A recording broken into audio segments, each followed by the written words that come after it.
شروع نام سے اللہ کے جو بڑا مہربان نہایت رحم کرنے والا ہے۔ ساری تعریف اس اللہ کے لیے ہے جو بغیر کسی اول کے سہارے کے کہ جو اس کے پہلے رہا ہو خود ہی اول ہے، اور بغیر کسی آخر کی مدد کے جو اس کے بعد تک رہنے والا ہو خود ہی آخر ہے۔ اس کے جمال کو دیکھنے سے صاحبان بصارت کی آنکھیں قاصر ہیں، اور اس کی تعریف کرنے سے توصیف کرنے والوں کے خیالات عاجز ہیں۔ اس نے اپنی مخلوقات کو اپنی قدرت کے ذریعے بلا کسی نمونے کے ایجاد کیا ہے، پھر سب کو اپنے ارادے کے راستے پر لگا دیا ہے اور اپنی محبت کی راہ پر چلنے کے لیے آمادہ کر دیا ہے۔ جس طرف ان کو بڑھا دیا ہے اس سے پیچھے ہٹنے کا اختیار نہیں ہے، اور جہاں پیچھے ہٹا دیا ہے وہاں سے آگے بڑھنے کا دم نہیں۔ ہر روح کے لیے ایک غذا مقرر کر دی ہے جس کی تقسیم کا کام بھی اپنے ہاتھوں میں رکھا ہے۔ نہ کوئی کم کرنے والا اسے کم کر سکتا ہے اور نہ کوئی بڑھانے والا اسے بڑھا سکتا ہے۔ اس کے بعد سب کی زندگی کی مدت بھی طے کر دی ہے اور سب کے لیے ایک محدود نشانہ بھی معین کر دیا ہے، جس کی طرف تمام ایام حیات میں چلتا ہی رہتا ہے اور تمام زمانے کے برسوں میں اس تک پہنچنا ہی چاہتا ہے، یہاں تک کہ جب وہ اپنے آخری نشانے تک پہنچ جاتا ہے اور اپنی عمر کا حساب پورا کر لیتا ہے تو اسے منزل کی طرف بلا لیتا ہے جس کا اعلان پہلے ہی کر دیا تھا، یعنی وافر مقدار میں ثواب یا خطرناک عقاب، تاکہ برے اعمال کرنے والوں کو ان کے عمل کا بدلہ دے سکے اور نیکیاں انجام دینے والوں کو نیکی عطا کر سکے، اپنے عدل و انصاف کی بنا پر کہ اس کے نام پاکیزہ ہیں اور اس کی نعمتیں مسلسل ہیں۔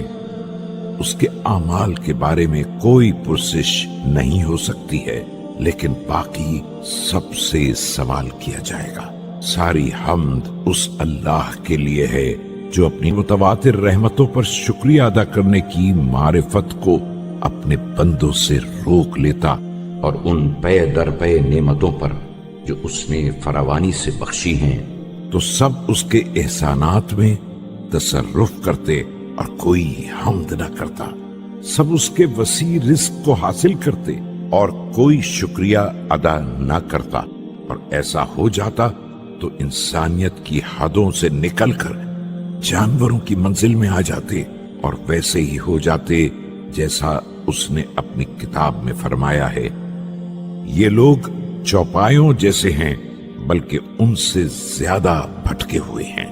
ساری حمد اللہ کے لیے ہے کہ اس نے اپنے نفس کی معرفت عطا کی ہے اور اپنے شکر کا الہام کیا ہے، اور ہمارے لیے ربوبیت کی معرفت کے دروازے کھول دیے ہیں اور ہمیں توحید میں اخلاص کی طرف رہنمائی کر دی ہے، اور بے دینی اور اس کے معاملات میں شک سے بچا لیا ہے کہ اب ہم شکر ادا کرنے والی مخلوقات کے درمیان زندگی گزار رہے ہیں اور اس کی رضا اور مغفرت کی طرف سبقت کرنے والوں سے آگے بڑھے جا رہے ہیں۔ یہ وہ حمد ہے جس کے ذریعے وہ ہمارے لیے برزخ کی تاریکیوں کو روشن بناتا ہے اور قبر سے اٹھنے کے راستے کو آسان کر دیتا ہے، اور جب سب اس کے سامنے کھڑے ہوں گے اس وقت کے لیے ہماری منزل کو بلند تر بنا دیتا ہے، جس دن ہر ایک کو اس کے کیے کا بدلہ دیا جائے گا اور ان پر کسی طرح کا ظلم نہ ہوگا، جس دن کوئی دوست کسی دوست کے کام آنے والا نہیں ہے اور کسی کی کوئی مدد نہیں کی جا سکتی ہے۔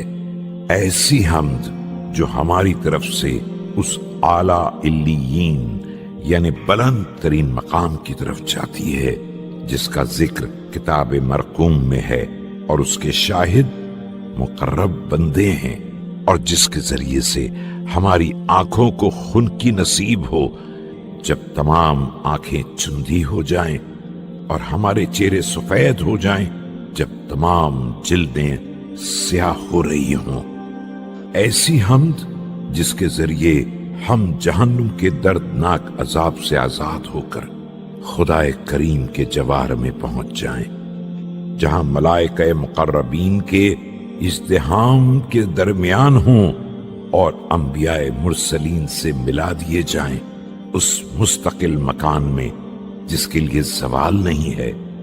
اور اس محل کرامت میں جس کے لیے تغیر نہیں ہے۔ ساری حمد اللہ کے لیے ہے جس نے ہمارے لیے بہترین خلقت کا انتخاب فرمایا اور ہم پر پاکیزہ رزق کو مسلسل برقرار رکھا ہے، اور ہمیں تمام مخلوقات پر حکومت کی فضیلت عنایت فرمائی ہے۔ اب اس کی تمام مخلوقات اس کی قدرت سے ہماری مطیع ہے، اور اس کی عزت کی بنا پر ہماری اطاعت کی طرف گامزن ہے۔ ساری تعریف اس اللہ کے لیے ہے جس نے ہمارے لیے اپنے علاوہ ہر ایک سے مانگنے کا دروازہ بند کر دیا، تو اب ہم اس کی حمد کی طاقت کہاں سے لائیں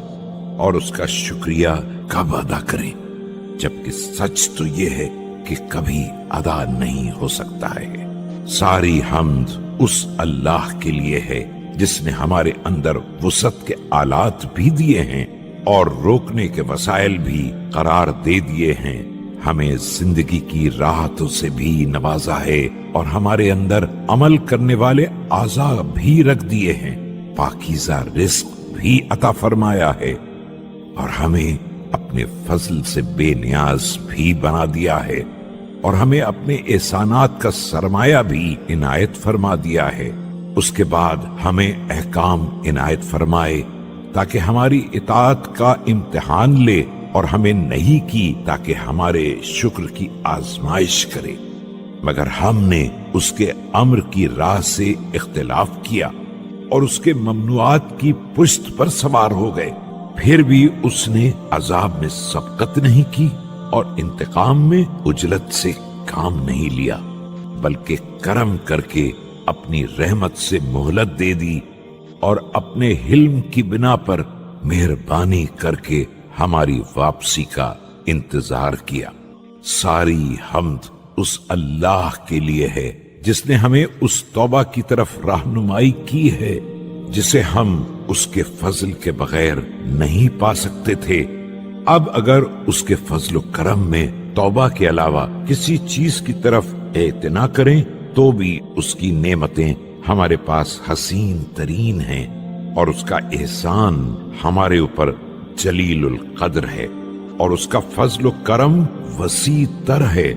ظاہر ہے کہ گزشتہ لوگوں کی توبہ میں اس کا انداز کرم یہ نہیں تھا، اور اب تو اس نے ہم سے ان تمام احکام کو اٹھا لیا ہے جن کی ہم میں طاقت نہیں ہے، اور ہم کو صرف بقدر وسعت تکلیف دی ہے، اور سہولت کو دیکھ کر ہمیں مشقت میں مبتلا کیا ہے،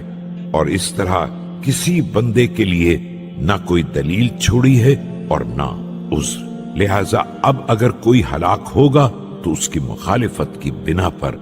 اور نیک بخت بنے گا تو اس کی طرف رغبت پیدا کر کے۔ اللہ کے لیے ہر وہ تعریف ہے جس کے ذریعے اس کے مقرب ترین ملائکہ اور مکرم ترین مخلوق اور بہترین حمد کرنے والوں نے حمد کی ہے، وہ حمد جو تمام حمد سے اس قدر بالا تر ہے جیسے پروردگار اپنی تمام مخلوقات سے بالا تر ہے۔ اس کے بعد اس کے لیے حمد ہے ہر اس نعمت کے بدلے جو اس نے ہم پر اور اپنے تمام گزشتہ اور باقی بندوں پر نازل کی ہے، اور اس عدد کے برابر جہاں تک اشیاء کائنات پر اس کا علم احاطہ کیے ہوئے ہے، اور پھر ہر نعمت کے بدلے حمد کے عدد کو دگنا چوگنا اور روز قیامت تک پائندہ بنا دے۔ وہ حمد جس کی انتہا کی کوئی حد نہ ہو اور جس کے عدد کا کوئی حساب نہ ہو، اور جس کے آخری سرے تک رسائی نہ ہو سکے، اور جس کی مدت غیر محتتم ہو، اور وہ حمد جو اس کی اطاعت اور مغفرت تک پہنچنے کا ذریعہ ہو، اس کی رضا کے حصول کا سبب ہو، اس کی بخشش کا وسیلہ ہو، اس کی جنت کا راستہ ہو، اس کے عذاب سے حفاظت کا سامان ہو، اس کے غضب سے امن و امان ہو، اس کی اطاعت کی مددگار ہو، اس کی معصیت سے روکنے والی ہو، اور اس کے حقوق اور احکام کی ادائیگی میں مددگار ہو، تاکہ ہم اس کے ذریعے اس کے اولیاء کے نیک بختوں کے ساتھ ہو جائیں اور اس کے دشمنوں کی تلوار سے شہید ہونے والوں کی صف میں شامل ہو جائیں۔ بے شک وہ ایسا سرپرست ہے جو قابل حمد و ثنا و ستائش ہے۔